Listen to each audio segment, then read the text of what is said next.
ပစုံကမှာ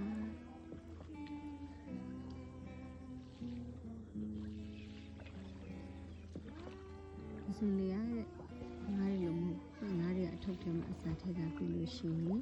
တူလာစားတယ်ဒါပေမဲ့ပစုံလေးမဟုတ်ဘူးသူတို့ရှိမှအစာလေးရောက်လာတော့သူတို့ရှိမှရှိတဲ့အစာစားတာဆိုတော့သူတို့ရှိတဲ့နေရာတွေလိုက်ပြီးတော့ဒီကလေးနဲ့တံပတ်ပတ်လေးမှလိုက်ပြီးတော့ဖြန်ပေးရပါတယ်ချပေးရပါတယ်သူတို့ကပဲစားတာဆိုရင်